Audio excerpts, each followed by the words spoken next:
Em nome do Pai, e do Filho, e do Espírito Santo. Amém. Naquele tempo, quando Jesus se aproximou de Jerusalém e viu a cidade, começou a chorar e disse: se tu também compreendesses hoje o que te podes trazer a paz. Agora, porém, isso está escondido aos teus olhos. Dias virão em que os inimigos farão trincheiras contra ti e te cercarão de todos os lados. Eles esmagarão a ti e a teus filhos e não deixarão em ti pedra sobre pedra, porque tu não reconhecestes o tempo em que fostes visitada. Palavra da salvação. Glória a vós, Senhor. Quando nós vamos lendo os evangelhos, nós vamos percebendo que Jesus, quando ele estava com o povo, ele tinha compaixão das pessoas. Por isso que ele curava as pessoas, ele expulsava os demônios das pessoas. Jesus, diante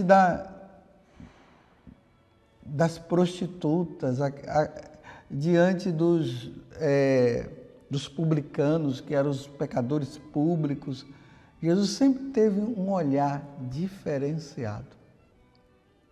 Mas, somente em 2 momentos na Sagrada Escritura, ou nos Evangelhos, nós vemos Jesus chorar.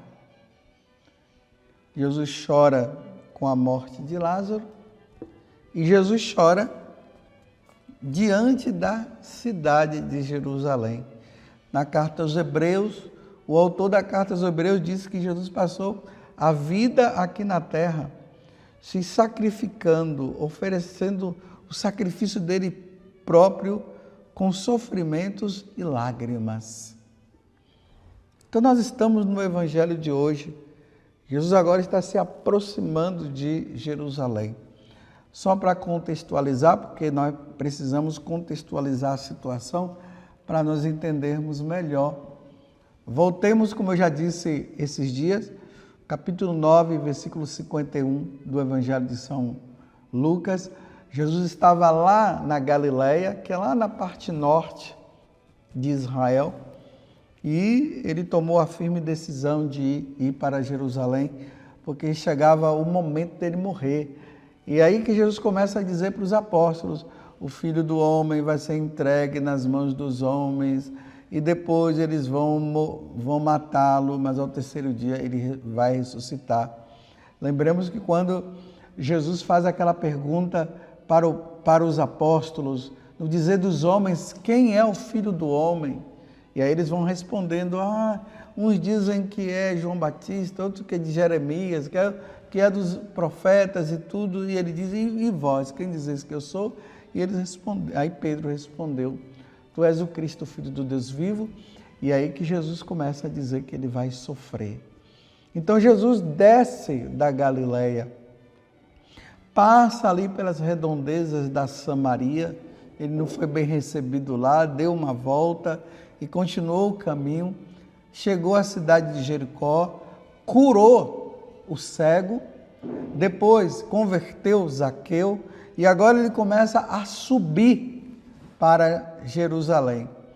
Quando ele sobe e começa a descer, ele vai estar ali no Monte das Oliveiras. O Monte das Oliveiras fica bem de frente da cidade de Jerusalém.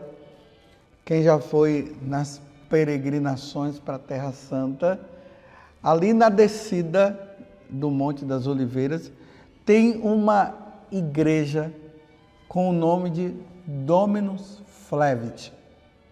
Essa igreja, ela é construída, é uma igrejinha pequena, ela é construída em forma de uma lágrima. Dominus Flevit, em latim, quer dizer o Senhor chorou. Foi ali que Jesus olhou para Jerusalém e essa passagem que eu acabei de ler, que todos os padres irão proclamar nas santas missas hoje. Lucas capítulo 19, do versículo 41 a 44. Jesus agora, ele profetiza algo. Ele está dizendo assim, ele olhou para a cidade de Jerusalém. Olhar para a cidade de Jerusalém significa olhar o templo de Jerusalém. E ali, Jesus começou a chorar. Quando Jesus se aproximou de Jerusalém, então, ele está ali naquele local que hoje tem essa igreja, naquele tempo não tinha. Então, ele olhou para Jerusalém, para a cidade, e começou a chorar. E aí Jesus, de forma triste, ele disse: se tu também compreendesses hoje o que te pode trazer a paz, agora, porém, isso está escondido a teus olhos. Dia virão, agora veja a profecia, dia virão, em que os inimigos farão trincheiras contra ti e te cercarão de todos os lados. Eles esmagarão a ti e a teus filhos, e não deixará pedra sobre pedra, não deixará em ti pedra sobre pedra, porque tu não conhecestes o tempo que fostes visitada. Essa profecia se realizou, meus irmãos, nos anos 79.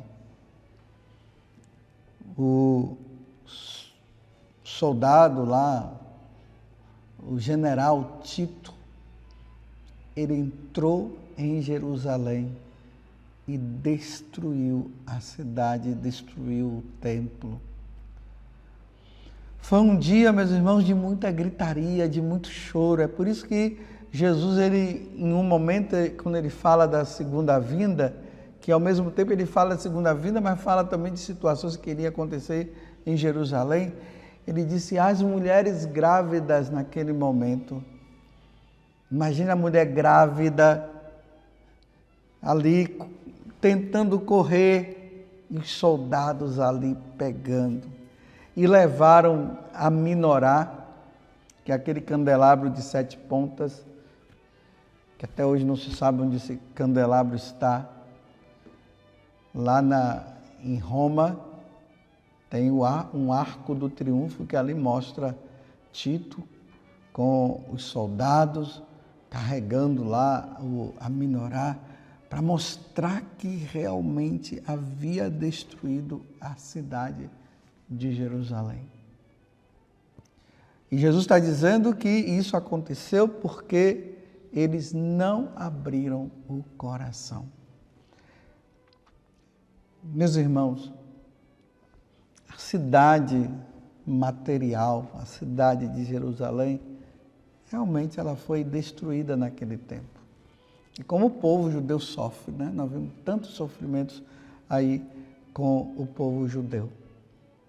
Mas essa nova Jerusalém, que é justamente a igreja, ela não vai ser destruída, porque Jesus falou que a igreja não seria destruída. Mas aqueles que tiverem com o coração fechados perderão a sua salvação. E Jesus chora por aqueles que não querem abrir o coração à salvação que Deus quer dar. Não querem. Então Jesus chora. Isso é uma forma de dizer como Deus, ele se compadece daqueles que não querem abrir o coração para Ele. Porque Deus sabe o que vai acontecer. Assim, de forma simbólica, como a cidade de Jerusalém foi destruída, o templo foi destruído, na questão espiritual, nós, que somos templos de Deus, não podemos permitir de sermos destruídos, não pelo general Tito, mas pelo general Satanás, que quer nos destruir de tudo e qualquer forma.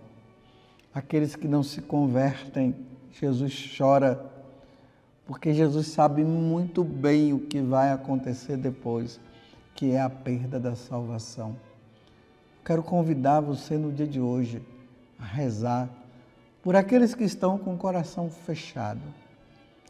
Jesus diz que ele queria juntar, ele queria trazer para si, ele queria trazer essa paz e dar essa paz, mas essa paz não acontece porque as pessoas não querem se converter. Rezemos por aqueles que não querem saber de Deus, que provavelmente pode estar até na sua casa e serão destruídos se não abrirem o coração. É muito triste isso. Peçamos a intercessão de Nossa Senhora. Ó Virgem Santíssima, não permitais que eu viva nem morra em pecado mortal. Em pecado mortal não hei de morrer, porque a Virgem Santíssima há de me valer. Valei-me, Virgem Santíssima. E desça sobre você a bênção de Deus Todo-Poderoso, Pai, Filho e Espírito Santo. Amém. Quando Jesus se aproximou de Jerusalém e viu a cidade, começou a chorar. Louvado seja nosso Senhor Jesus Cristo, para sempre seja louvado, e a sua mãe, Maria Santíssima.